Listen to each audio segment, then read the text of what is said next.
Guys, I just finished my comics last night from last week. I have a lot to talk about in a very small time period that I can talk about them before I have to start my 9 to 5 job.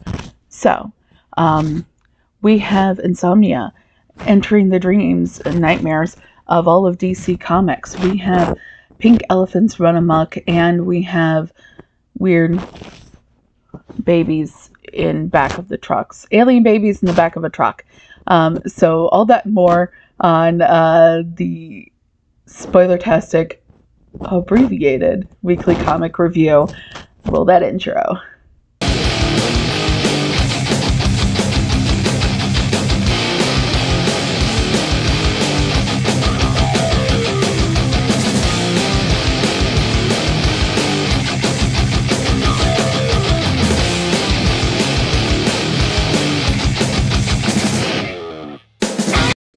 This is the Spoilertastic Weekly Comic Review in rapid fire form. I apologize. I have 12 comics to talk to you about in a very small amount of time, literally a half hour. So anyways, this doesn't bode well for my usual output here. So we're going to just jump right into it. This is Spoilertastic Weekly Comic Review. If you're new to the channel, thank you, welcome. Please like, share, subscribe, and hit that notification button so that you don't miss anything. So let's get on with it. Okay, so first book, as always, what we're going to do is we're going to go through all the books, and then I'm going to highlight my top 3. Today, almost entered my top 3 is Ravager from the Ravager 1 from the Night Terrors saga. This was really good. I like the character of Ravager. It gave me pretty much what I was expecting. I was expecting her nightmare to involve something surrounding her father or her brother and or both. And it delivered. There's other things here that are just a little bit tying in to the actual overall story of Night Terrors. We basically, Rose Wilson is knocked out. She's having a nightmare, and her nightmare involves encountering herself and encountering her father and her brother, and she has to fight all of them. And yeah, that's anyways, next thing is Pink Elephants. Creators for that book are Brizen Soy and Gandini, cover by Jeff Spokes. That's a lovely cover. Next off, we got from Sumerian Comics, E&E Pliskin, Benshin and Chin's Pink Elephant. This is like got all the campiness and creepiness of Mrs. Lovett's Meat Pies without the cannibalism. Basically, you have it's like an 80s slasher film plus acid. This is what it is. You have a group of teenagers going to a cabin, and they encounter a creepy old woman, the cover character here, and they take hits of acid after arriving at the cabin that they're staying for the weekend. We've all, I mean, at least I think a lot of us have seen old 80s and that kind of thing, slasher movies involving camping teenagers, but acid, we add acid with this one. So Pink Elephants Run Amok. Okay. Next book that we're going to talk about is DC's Night Terrors Black Adam. I don't normally read Black Adam. I know that it just ended. The main title just ended. It was a 12-issue, I believe, miniseries. This is written by Han and Philadelphia. This cover is done by Han and Nick Philadelphia, and it does very much match the art that you see on the inside. So basically, we have Black Adam doing his thing involving the night terrors. There's a cat he encounters that calls itself Bast. I think that I'm trying to figure out exactly who Bast is in this. I think Bast, my personal opinion, and not a lot to back this up except for Insomnia ends up in each of these books in some way. And Insomnia is the new villain character. We'll be talking about him a little bit more later. But Insomnia is ending up in each of these books. And there's a cat that talks and refers to itself as Bast. Its name is Bast. And he's like, what, the Egyptian goddess? And they're like, oh, no, not really. But like, I am wondering if, and Insomnia takes the form of Rose Wilson in, well, the younger version of Rose Wilson in the Ravager book. I think the cat is Insomnia in this one, but we'll have to wait and see.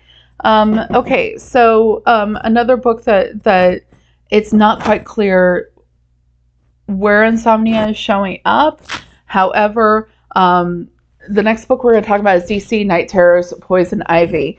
One of the things that's really cool about this book is that you're not sure if the nightmare is Pamela Isley, or if the nightmare is Janet from HR's nightmare. And the one thing that I remember reading this, I read this before Joe did, and I remember telling him it's like reading a comic book set in the world of the Soundgarden Black Hole Sun video. Yeah, so if you're wondering what kind of aesthetic you're going to be getting if you read Poison Ivy Night Terrors, that's what you're getting. You're getting a nightmare where you're not sure who's having it, and two, Pamela Isley is basically in the neighborhood that is in Black Hole Sun, Soundgarden's video. So the creators here, Wilson, Ilan, Morales, and Peranto. This lovely cover is by Jessica Fawn. It was fun reading this, especially when I'm sitting there, I'm like, man, this looks like Soundgarden video. Does it really tie in too well to the rest of the Night Terrors books? No.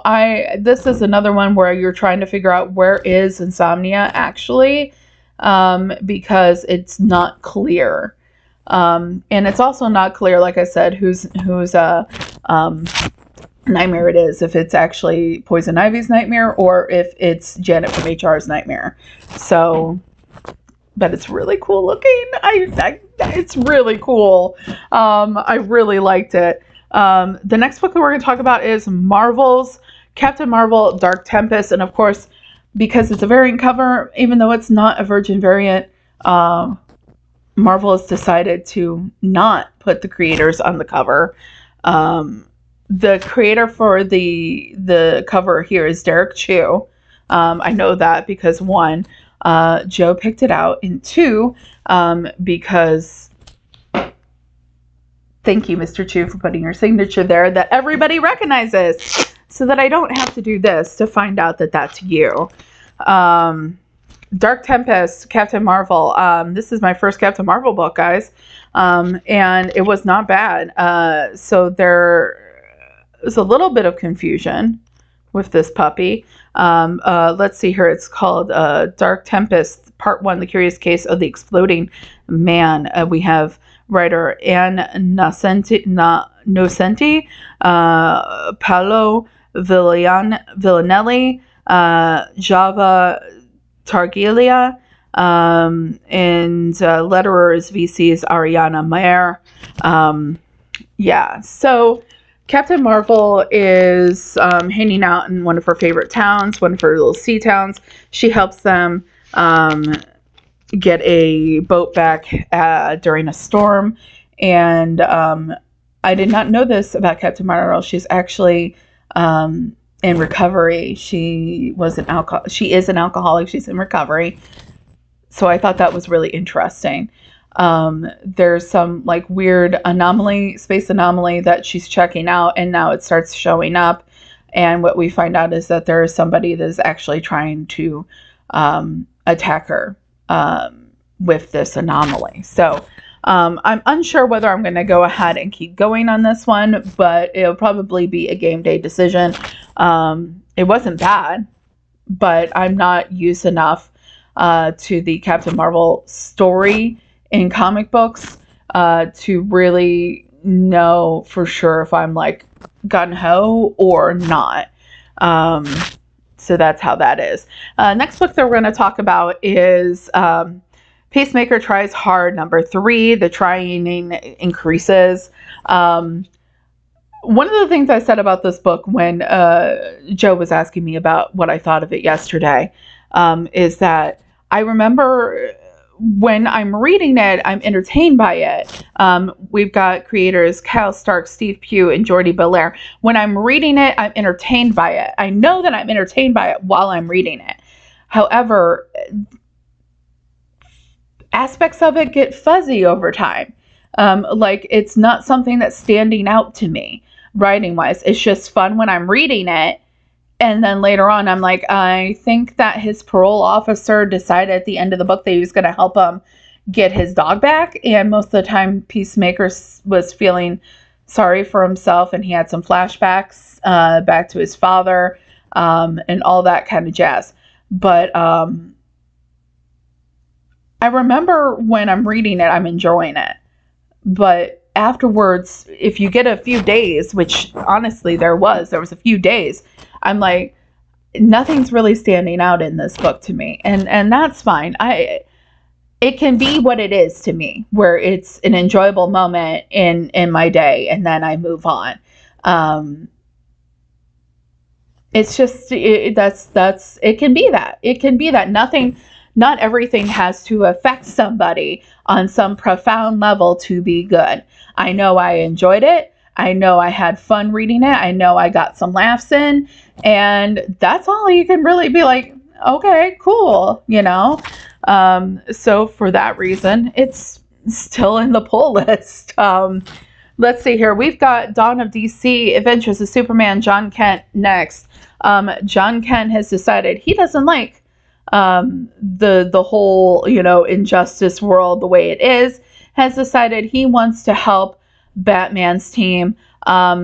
Unfortunately, Damian, who is now taken on the mantle of Nightwing and is working with Superman, has planted a tracker on John Kent, and now John Kent unknowingly has led Superman directly to Batman's team. And next issue, either Batman and Harley Quinn are going to get executed or they're going to get saved. So we'll have to wait and find out. That next issue is the last planned issue that I know of for Adventures in Superman John Kent, unless there has been an extension that I have not heard about yet. Let me know in the comments if you know anything. So they got to cover some ground here in one issue. We'll have to see how that goes. Next book that we're going to talk about is the North Valley Grimoire issue 2. Another book that I know that I'm enjoying when I'm reading it. However, I'm enjoying it. It's not really a book you get laughs from. This is Blake Norcott, Giuseppe Cafaro, and Brian Valenza from Whatnot Publishing. And this is another one that it's just nothing really profound is happening to me. I'm getting enjoyment while I'm reading it. I know I'm enjoying it. But then when you get me a couple days later, I'm just like, okay, nothing really happened that was profound. But like I said, that's okay. You don't have to be seeking big feelings from your comic books every time you read them. It's okay. It's okay. All right. So the next book that we're going to talk about is we're going to talk about Phantom Road number 5, Jeff Lemire, Gabriel H. Walta, and Jordi Belair. I think we got a bit of Jordi Belair here in these books. And this is Phantom Road number 5. And this is the end of book 1 of Phantom Road. And basically we have more of the Okay, so we've got the FBI agent, and she seems to be going a little bit rogue. But the FBI knows it. But she doesn't know that they know it. You have some in the other Phantom Road realm.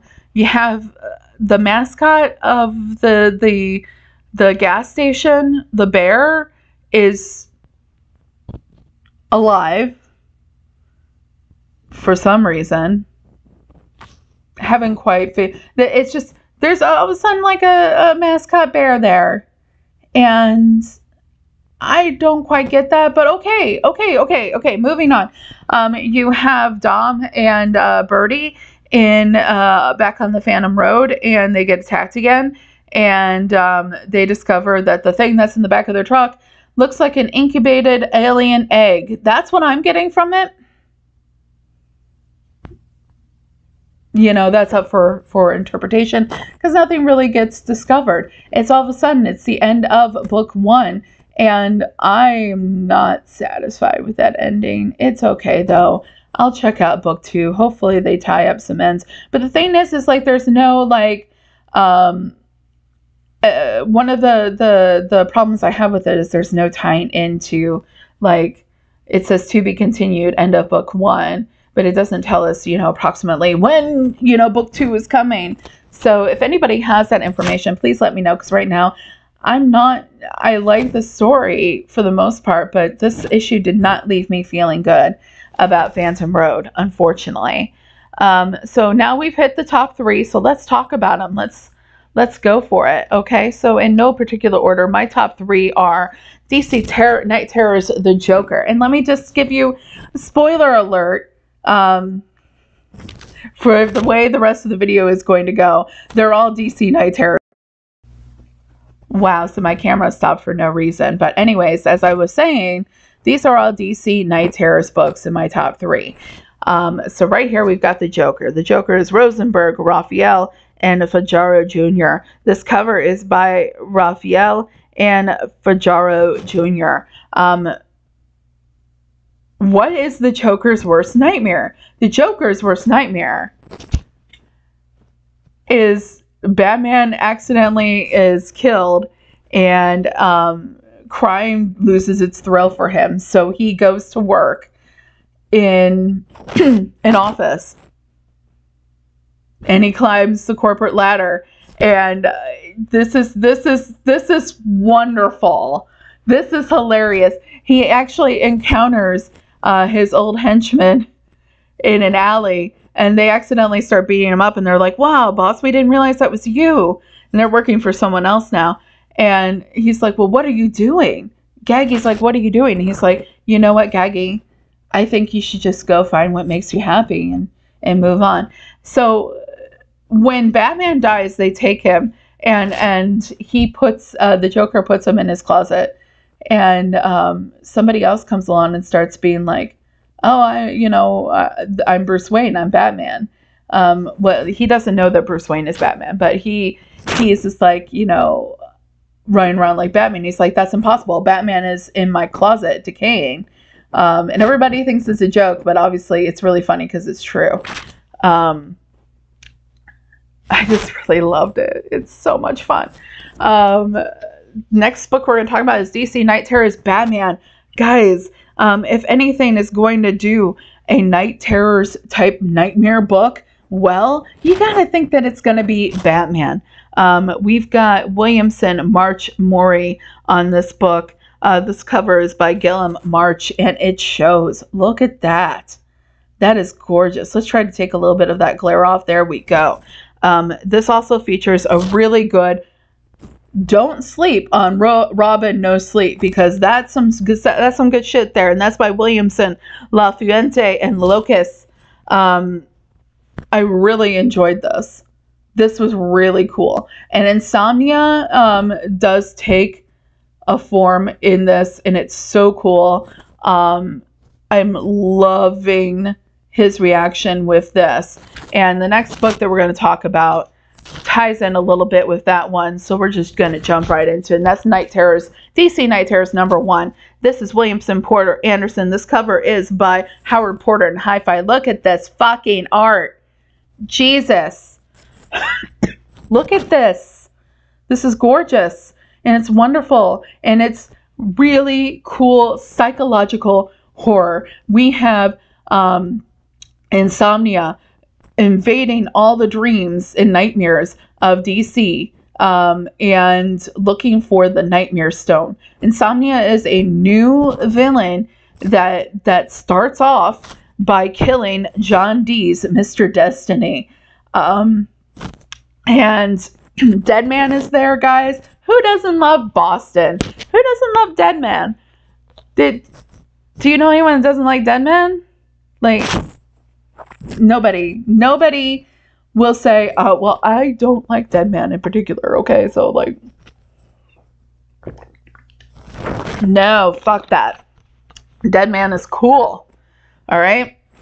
So Deadman shows up because he's got all this stuff going on, and he doesn't have a body, and he's like, I'm really sorry, Batman, but he jumps into Batman's body, and Batman doesn't like it. He exits the body, and he's like, don't do that. So they are at the Hall of Justice, and they're saying that something is up. The Trinity, basically. You have Batman, Superman, and Wonder Woman, and they find something's amiss. And then they also, Batman gets a call from Harley Quinn, and Harley Quinn is at Arkham Tower, and she's like, yeah, you want to get over here because John Dees is here. And they're like, no, John Dees is here, killed. And she's like, no, you need to get over here because he's freaking out. And so Batman goes over there, and Deadman follows. And what you find out is Insomnia has killed John Dees and is now going to be jumping into everyone's nightmares. That's putting it really in a nutshell, but that's the entryway into Night Terrors right there.